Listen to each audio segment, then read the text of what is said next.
Hello everyone, welcome to HVS studies. तो दोस्तों आज रहेगी 11 सितंबर की फर्स्ट शिफ्ट आपकी कंप्लीट हो चुकी है SSC MTS एग्ज़ाम 2023 की।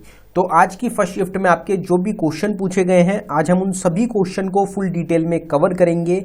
100% रियल क्वेश्चंस रहेंगे। जो क्वेश्चंस एग्जाम्स में बने हैं उन्हीं क्वेश्चंस को आज हम देखेंगे। जितनी भी एनालिसिस की वीडियोस रहेंगी उनकी फ्री में PDF पाने के लिए हमारा टेलीग्राम ग्रुप है, जिसका लिंक डिस्क्रिप्शन में प्रोवाइडेड है। आप डिस्क्रिप्शन में जाके हमारी टेलीग्राम ग्रुप को ज्वाइन कर सकते हैं। वहां पे आपको सारी शिफ्ट की एनालिसिस की PDF मिल जाएगी। तो चलिए वीडियो को स्टार्ट करते हैं आज के पहले क्वेश्चन से। तो हमारा पहला क्वेश्चन पूछा गया आपसे, Gurcharan Singh is related to which sports. Gurcharan Singh कौन से खेल से संबंधित हैं? तो क्रिकेट इस क्वेश्चन में आपका करेक्ट आंसर था। यह हमारा पिछले ईयर जो आपसे 2022 वाला एग्जाम हुआ था उसमें भी ये क्वेश्चन आपका पूछा गया था। अगर स्पोर्ट्स पर्सन की बात करें तो यहाँ पे एक रिवीजन करेंगे छोटा सा। सानिया मिर्जा लॉन टेनिस से रिलेटेड है, मिल्खा सिंह रेसिंग से, सुनील छेत्री फुटबॉल से, PT उषा रेसिंग से, PV सिंधु बैडमिंटन से, मेजर ध्यानचंद हॉकी से, अभिनव बिंद्रा शूटिंग से, साइना नेहवाल बैडमिंटन से, मैरी कॉम बॉक्सिंग से, नीरज चोपड़ा जेवलिन थ्रो से, मीराबाई चनू वेटलिफ्टिंग से, सुशील कुमार रेसलिंग से, पंकज अडवाणी बिलियर्ड से और विनेश फोगाट रेसलिंग से रिलेटेड हो जाएंगी। यहाँ पे एक आपके लिए क्वेश्चन है हमारा कि मैरी कॉम की जो ऑटोबायोग्राफी है उसका नेम आपको कमेंट बॉक्स में टाइप करना है। ऑटोबायोग्राफी बहुत इंपॉर्टेंट टॉपिक रहा है आपके एग्जाम्स के लिए, तो ऑटोबायोग्राफी मैरी कॉम की आपको कमेंट बॉक्स में टाइप करके बतानी है। नेक्स्ट क्वेश्चन आपसे पूछा गया, article 1 to article 4 are related to. तो अनुच्छेद 1 से लेके अनुच्छेद 4 तक किससे संबंधित है? आपसे पार्ट पूछा गया था, तो ये आपका यूनियन एंड इट्स टेरिटरी के पार्ट के अंडर आता है, आर्टिकल 1 से आर्टिकल 4 तक। अगर हम पार्ट्स की बात करें इंडियन कॉन्स्टिट्यूशन की, तो पार्ट 1 जो क्वेश्चन आपसे पूछा गया, union and it's territory article 1 से लेके आर्टिकल 4 तक रहेंगे। पार्ट 2 में सिटीजनशिप आता है आर्टिकल 5 से आर्टिकल 11 तक। पार्ट 3 में फंडामेंटल राइट्स आते हैं आर्टिकल 12 से आर्टिकल 35 तक। पार्ट 4 में directive principle of state policy article 36 से लेके आर्टिकल 51 तक। पार्ट 5 में यूनियन आता है आर्टिकल 52 से आर्टिकल 151 तक। पार्ट 6 में स्टेट्स आती हैं आर्टिकल 152 से 237 तक। पार्ट 7 को रिपील कर दिया गया था, हटा दिया गया था।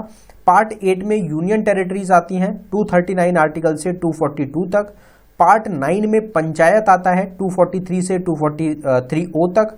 पार्ट 10 रहेगा शेड्यूल्ड और ट्राइबल एरिया से रिलेटेड 244 से 244A तक। सारे पार्ट्स इंपॉर्टेंट हैं, एग्जाम में पूछे जा सकते हैं, बहुत ज़्यादा रिपीट हुए थे आपके पिछले वाले एग्जाम में।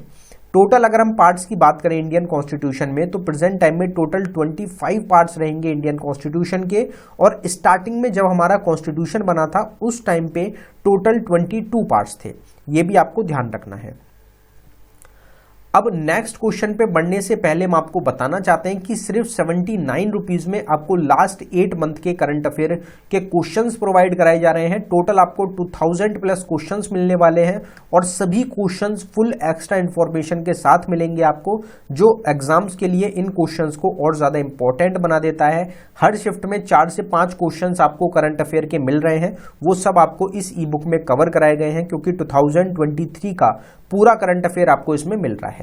ये ई बुक आपको अवेलेबल कराई गई है बाइलिंगुअल लैंग्वेज में, हिंदी और इंग्लिश दोनों में क्वेश्चंस मिलेंगे। अगर आप इंटरेस्टेड हो तो लिंक डिस्क्रिप्शन में है, आप डिस्क्रिप्शन में जाके इस ई बुक को बाय कर सकते हैं। अगर आपको डाउनलोडिंग में कुछ भी इशू आता है तो नीचे हमारी जीमेल ID है, आप इस पर हमको डायरेक्टली मेल कर सकते हैं। अगला क्वेश्चन आपसे पूछा गया, who among was the student of Pandit Birju महाराज।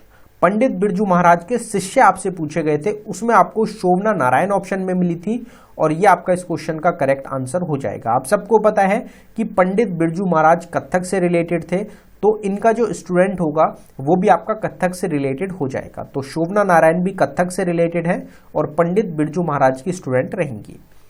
अगर कुछ फेमस डांसर्स की बात करी जाए तो बहुत इंपॉर्टेंट टॉपिक रहता है एग्जाम्स के लिए।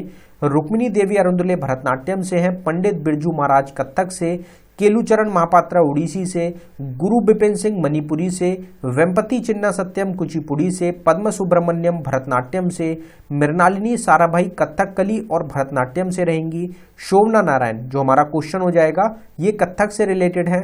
सोनल मानसिंह भरतनाट्यम और उड़ीसी से, श्रीमंता शंकर देव सत्रिया से, के अम्मा और कनक रिले मोहिनीअट्टम से, राजा रेड्डी राधा रेड्डी कुचिपुड़ी से, माधवी मुदगल उड़ीसी से और गोपी कृष्ण कथक से रिलेटेड हो जाएंगी। ये जो हमारा छोटा सा रिवीजन की स्लाइड है यहीं से आपके काफी क्वेश्चन बन चुके हैं। रुक्मिणी देवी पूछी जा चुकी हैं, पंडित बिरजू महाराज ऑलरेडी एग्जाम में बन चुके हैं, मृणालिनी साराभाई पूछी जा चुकी हैं, शोभना नारायण का सोनल मानसिंह का क्वेश्चन आ चुका है, कनक रिले का क्वेश्चन ऑलरेडी एग्जाम में पूछा जा चुका है। तो 5 से 6 क्वेश्चन तो ये सिंपल सी स्लाइड से आपसे ऑलरेडी एग्जाम में बन चुके हैं। बाकी अगर आपको किसी भी टॉपिक की सेपरेट वीडियो देखनी हो तो हमारी एक प्लेलिस्ट है ऑल स्टैटिक जीके टॉपिक के नाम से, जिसका लिंक डिस्क्रिप्शन में प्रोवाइडेड है। उस प्लेलिस्ट में आपको हर एक टॉपिक की फुल डिटेल में जो वीडियोज हैं वो मिल जाएंगी, जिसमें आपका पूरा जो टॉपिक है वो कवर किया जाता है। नेक्स्ट क्वेश्चन भी आपका डांसर से ही पूछा गया कि जो हमारी शमा भट्टे रहेंगी is related to which dance form. Shama Bhate जो है ये इनका संबंध कौन से नृत्य शैली से है, इनको शमा ताई के नाम से भी जाना जाता है। ये भी आपकी कथक से रिलेटेड ही रहेंगी, तो इसमें आपका कथक ही इस क्वेश्चन का भी करेक्ट आंसर था। फिर एक और क्वेश्चन डांस फॉर्म से आपका पूछा गया कि Bharatanatyam is the classical dance from which state of India. Bharatanatyam किस राज्य का शास्त्रीय नृत्य है। शास्त्रीय नृत्य क्लासिकल डांसेस को हम बहुत बार कवर कर चुके हैं, एग्जाम में बहुत बार ये क्वेश्चन पूछा भी जा चुका है आपका। जो क्लासिकल डांस फॉर्म्स है इंडिया के वो टोटल 8 क्लासिकल डांस फॉर्म्स है अकेडमी जो है साहित्य अकेडमी उसके अनुसार। और अगर बात करी जाए जो हमारी मिनिस्ट्री है इंडियन कल्चर मिनिस्ट्री, उसके मुताबिक टोटल 9 क्लासिकल डांस फॉर्म्स हैं इंडिया के, उनको सबको कवर करते हैं। पहले भरतनाट्यम की बात हुई है तो भरतनाट्यम तमिलनाडु स्टेट का एक क्लासिकल डांस फॉर्म हो जाएगा। अगर हम बात करें क्लासिकल डांस फॉर्म्स की तो भरतनाट्यम है तमिलनाडु से, कथक है उत्तर प्रदेश से, कथकली केरला से, कुचिपुड़ी आंध्र प्रदेश से, मणिपुरी मणिपुर से, मोहिनीअट्टम केरला से, उड़ीसी उड़ीसा से और सत्रिया रहेगा आसाम से। जो 9th ऐड किया गया है वो आपका छऊ डांस फॉर्म रहेगा जो कि ईस्टर्न इंडिया का रहेगा, जिसको झारखंड उड़ीसा और वेस्ट बंगाल से रिलेटेड ये आपका डांस फॉर्म हो जाएगा। एक क्वेश्चन आपसे इंडिपेंडेंस से वॉइसरॉय से पूछा गया कि who was the viceroy of India during independence in 1947। 1947 में स्वतंत्रता के दौरान भारत के वॉइसरॉय कौन थे, तो वो थे लॉर्ड माउंटबेटन, जो कि 1947 से 1948 तक इंडिया के क्या रहे थे, वॉइसरॉय रहे थे। Which is the legislative organ of government, तो सरकार की जो विधायी अंग है वो क्या है, तो वो आपका पार्लियामेंट हो जाएगा। और पार्लियामेंट जो होता है ये 3 चीजों से मिलकर बना होता है आपका, लोकसभा राज्यसभा और प्रेसिडेंट। ये तीनों मेन पार्ट्स होते हैं, मेन अंग होते हैं आपके पार्लियामेंट के, ये आपको ध्यान रखना है। अब यहाँ पे वॉइसरॉय पूछे गए थे तो एक क्वेश्चन और बनता है आपका कि इंडियन नेशनल कांग्रेस जब आपका स्टैब्लिश हुआ था उस टाइम पे वॉइसरॉय कौन थे, या फिर इंडियन नेशनल कांग्रेस को ही एक बार रिवाइज कर लेते हैं, एग्जाम के लिए इंपॉर्टेंट है। तो इंडियन नेशनल कांग्रेस को स्टैब्लिश किया गया था 1885 में A.O. ह्यूम के द्वारा। जो पहला सेशन हुआ था INC का 1885 में, उसके प्रेसिडेंट थे उमेश चंद्र बनर्जी। जो वॉइसरॉय थे पहले ब्रिटिश इंडिया के, जो पहला सेशन हुआ था उसके टाइम पे वो थे Lord Dufferin. Indian national Congress को 2 पार्ट में डिवाइड किया गया, एक था मॉडरेट और एक था एक्सट्रीमिस्ट, किसमें, सूरत सेशन ऑफ 1907 में। INC ने रेजोल्यूशन पास किया था पूर्ण स्वराज का लाहौर सेशन ऑफ 1929-30 में, और जिसके प्रेसिडेंट थे कौन, जवाहरलाल नेहरू। नेशनल एंथम रहेगा हमारा जनगण मन, जिसको पहली बार गाया गया कैलकाटा सेशन ऑफ 1911 में। ये क्वेश्चन ऑलरेडी आपसे एग्जाम में बन चुका है कि पहली महिला प्रेसिडेंट कौन थी INC की, तो वो एनी बेसेंट थी कैलकाटा सेशन ऑफ 1917 में। पहले मुस्लिम प्रेसिडेंट थे बदरुद्दीन तैयब जी, मद्रास सेशन ऑफ 1887 में। Who was awarded Men's Playback Singer in 63rd film fair, तो 63rd जो फिल्म फेयर हुआ उसमें मेंस प्लेबैक सिंगर का पुरस्कार किसको मिला, तो वो अरिजीत सिंह को मिला। जो हमारी ई बुक है करंट अफेयर वाली 2023 की लास्ट 8 मंथ की, वहां पे आपका ये क्वेश्चन हमने डिटेल में कवर किया हुआ है। एक क्वेश्चन फिर आपसे पूछा गया कि फर्स्ट जनजातीय खेल महोत्सव वाज ऑर्गेनाइज्ड इन, पिछली जो शिफ्ट हुई थी, जो आपसे पिछले दिन की शिफ्ट हुई थी, उसमें पूछा गया था कि फर्स्ट जनजातीय खेल महोत्सव was organized in which year, आपसे ईयर पूछा गया था। जो आपका आंसर था उसमें 2023, लेकिन इस बार आपसे स्टेट पूछ ली गई जिसमें आपका उड़ीसा इस क्वेश्चन का करेक्ट आंसर था, जो हमने एक्स्ट्रा इन्फॉर्मेशन में भी कवर किया था। और KIIT जो यूनिवर्सिटी है आपकी, जो कि भुवनेश्वर उड़ीसा में लोकेटेड है, उनके द्वारा इसको ऑर्गेनाइज किया गया था। ये डिटेल हम ऑलरेडी पढ़ चुके हैं हमारे पिछली जो हमारा शिफ्ट हुआ था उसमें। अब यहाँ स्पोर्ट्स इवेंट की बात की गई है एक बार, तो अपकमिंग स्पोर्ट इवेंट्स को थोड़ा सा कवर करेंगे। तो समर ओलंपिक गेम्स 2024 में पेरिस फ्रांस में होंगे, विंटर ओलंपिक होंगे 2026 में इटली में, फीफा वर्ल्ड कप 2023 का कतर में ऑर्गेनाइज हुआ था जिसको अर्जेंटीना ने जीता था, ICC क्रिकेट वर्ल्ड कप जो ऑलरेडी एग्जाम में बन चुका है क्वेश्चन आपका 2023 में इंडिया में ऑर्गेनाइज होने वाला है, 2027 में साउथ अफ्रीका में होगा, वुमेन्स क्रिकेट वर्ल्ड कप 2022 का न्यूजीलैंड में ऑर्गेनाइज हुआ, फीफा वुमेन्स वर्ल्ड कप 2023 का ऑस्ट्रेलिया और न्यूजीलैंड ने मिलकर ऑर्गेनाइज किया, और फीफा वर्ल्ड कप 2026 में होगा, यूनाइटेड स्टेट्स अमेरिका, मैक्सिको और कनाडा मिलकर ऑर्गेनाइज करेंगे।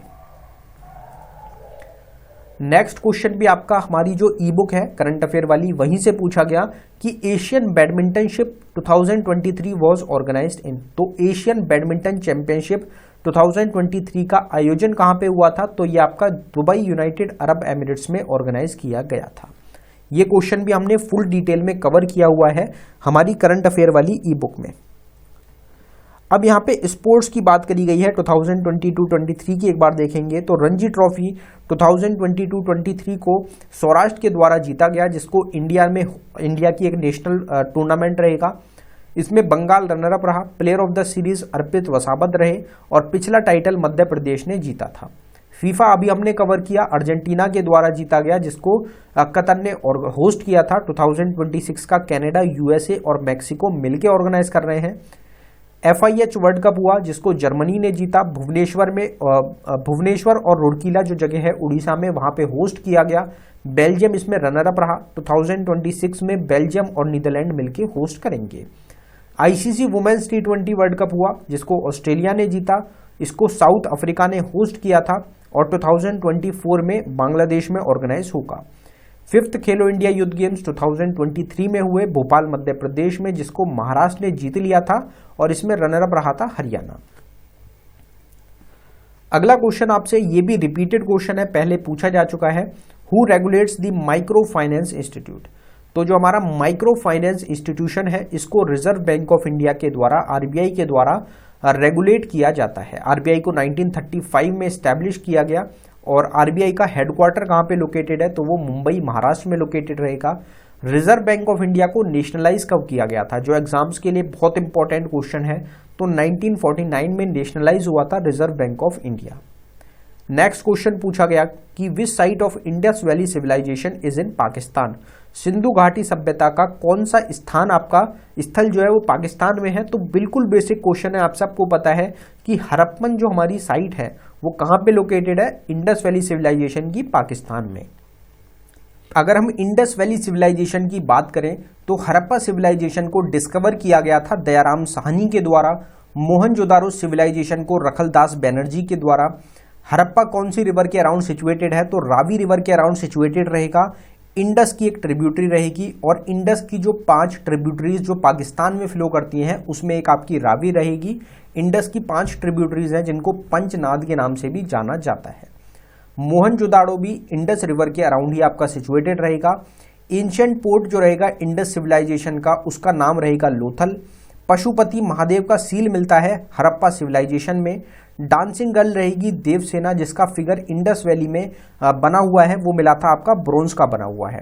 डाइस गेम जो होता है ये खेलना जानते थे इंडस वैली के लोग। जो इंडस वैली सिविलाइजेशन के लोग थे वो मेसोपोटामिया सिविलाइजेशन के लोगों के साथ ट्रेड करते थे। इंडस जो सिटी है जो वाटर मैनेजमेंट के लिए जानी जाती है वो है धोलावीरा। जो स्टैचू मिला था बियर्डेड मैन का वो मिला था मोहनजोदारो में। तो ये इंडस वैली सिविलाइजेशन से रिलेटेड कुछ मोस्ट इंपॉर्टेंट क्वेश्चंस हमारे हो जाएंगे। फिर नेक्स्ट क्वेश्चन आपसे पूछा गया which gas is used in welding? जो वेल्डिंग की जाती है उसमें कौन सी गैस का उपयोग किया जाता है? तो एसिटाइलिन का यूज किया जाता है वेल्डिंग में, लेकिन आपको ऑप्शंस में एसिटाइलिन ऑप्शन में नहीं मिला था। एसिटाइलिन को इथाइन, नेजिस्लिन और विनाइलिन के नाम से भी जाना जाता है। तो इन तीनों में से कोई ऑप्शन आपको मिला होगा जो आपका इस क्वेश्चन का करेक्ट आंसर था। बाकी एक यहाँ पे क्वेश्चन आप लोगों के लिए रहेगा कि वेल्डिंग जो की जाती है उसमें आप देखते हैं कि अलग अलग कलर्स आपको दिखते हैं। एक ग्रीन कलर होता है, उसमें येलो कलर होता है, तो वो किस चीज़ की प्रेजेंस की वजह से वो ग्रीन कलर होता है या फिर येलो कलर होता है। अगर आपको पता हो तो आप कमेंट बॉक्स में टाइप करें, क्योंकि हमारा कवर किया गया क्वेश्चन है।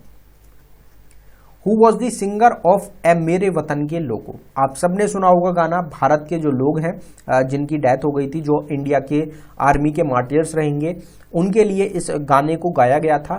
तो ए मेरे वतन के लोगों, ये जो गाना है ये किसके द्वारा गाया गया? लता मंगेशकर के द्वारा इसको गाया गया था। तो इंडिया पाकिस्तान का जो वॉर हुआ था उस टाइम पे जो इंडिया के लोग जो थे, जो इंडिया के आर्मी के लोग थे, जवान थे, उनकी डेथ जो हो गई थी, उनको डेडिकेट करके इस गाने को गाया गया था, लिखा गया था। लता मंगेशकर ने इस गाने को गाया था। बहुत फेमस गाना रहता है इंडिया का। What is the objective of saving account. Saving account जो होता है, बचत खाता जो होता है, उसका उद्देश्य क्या होता है? तो लिक्विडिटी और इंटरेस्ट अर्निंग पोटेंशियल होता है सेविंग्स अकाउंट में। आप सबको पता है सेविंग अकाउंट होता है, बिजनेस अकाउंट होता है। तो आपका जो ऑप्शन था वो उसके हिसाब से आपका इस क्वेश्चन का करेक्ट आंसर हो जाएगा। Which is the west flowing river of peninsular India. तो पेनिनसुलर जो भारत है उसकी पश्चिमी की ओर बहने वाली नदी कौन सी है? तो दो मेन रिवर्स रहती हैं जो आपकी वेस्ट फ्लोइंग रिवर्स हैं, बहुत बार हमने कवर भी किया है, जिसमें नर्मदा और तापी रिवर आपकी शामिल रहेंगी। इसमें आपको ऑप्शन में नर्मदा रिवर मिली थी, जो आपका इस क्वेश्चन का करेक्ट आंसर था। अगर रिवर्स की हम बात करें तो एक बार रिवर्स के ओरिजिन को देख लेते हैं। गंगा रिवर गंगोत्री ग्लेशियर उत्तराखंड से ओरिजिनेट होती है। यमुना रिवर यमुनोत्री ग्लेशियर से। चंबल रिवर जनपाव हिल्स से। सन रिवर अमरकंटक से। गोदावरी रिवर त्र्यंबकेश्वर से। ताप्ती रिवर मुल्तई से। माही रिवर मिंडा से। दामोदर रिवर पलामाव हिल से। Sutlej river Rakshastal lake Tibetan region से। नर्मदा रिवर अमरकंटक से। Indus river Mansarovar lake Tibetan region से। Brahmaputra river Angsi glacier Tibet से। तो ये आपकी रिवर के ओरिजिन्स हो जाएंगे, जो एग्जाम्स में अक्सर देखने को आपको मिल जाते हैं, बहुत इंपॉर्टेंट रहते हैं। तो ये टोटल हमारे 16 क्वेश्चंस आज हमको मिल पाए हैं। काफ़ी सारे स्टूडेंट्स हैं जो कह रहे हैं कि सर पूरे क्वेश्चंस को कवर कीजिए, तो हम उनको बताना चाहते हैं कि मैक्सिमम हमको जितने क्वेश्चंस स्टूडेंट्स के द्वारा मिल पा रहे हैं, हम उतने क्वेश्चंस प्रोवाइड आपको कर रहे हैं। जितने भी हमको, अगर हमको 16 क्वेश्चंस मिलते हैं तो हम आपको 16 क्वेश्चंस प्रोवाइड कराते हैं। अगर हमको 25 क्वेश्चंस मिलते हैं तो हम आपको 25 के 25 क्वेश्चंस प्रोवाइड कराने की कोशिश करते हैं। तो जितने मैक्सिमम क्वेश्चंस हम अपनी तरफ से आपको प्रोवाइड करा सकते हैं, जो स्टूडेंट्स के द्वारा बताए गए हैं, उनको ही हम आपको प्रोवाइड कराते हैं। बाकी अगर आपको किसी भी टॉपिक की सेपरेट वीडियो देखनी हो तो हमारी प्लेलिस्ट है ऑल स्टैटिक जीके टॉपिक के नाम से, जिसका लिंक ऑलरेडी आपको डिस्क्रिप्शन में प्रोवाइडेड है, आप उसको चेकआउट कर सकते हैं। सारे टॉपिक की आपको सेपरेट वीडियो मिल जाएगी। बाकी हमारा टेलीग्राम ग्रुप है जिसका लिंक भी आपको डिस्क्रिप्शन में मिलेगा, उसमें आपको उसको आप ज्वाइन कर सकते हैं। फ्री में आपको हर एक एनालिसिस की वीडियो की PDF वहाँ पे मिलेगी, तो आप उसको ज़रूर चेकआउट कर लें। बाकी हमारी ई बुक्स हैं, उनके लिए भी लिंक डिस्क्रिप्शन में है, उनको भी आप चेकआउट कर सकते हैं। धन्यवाद।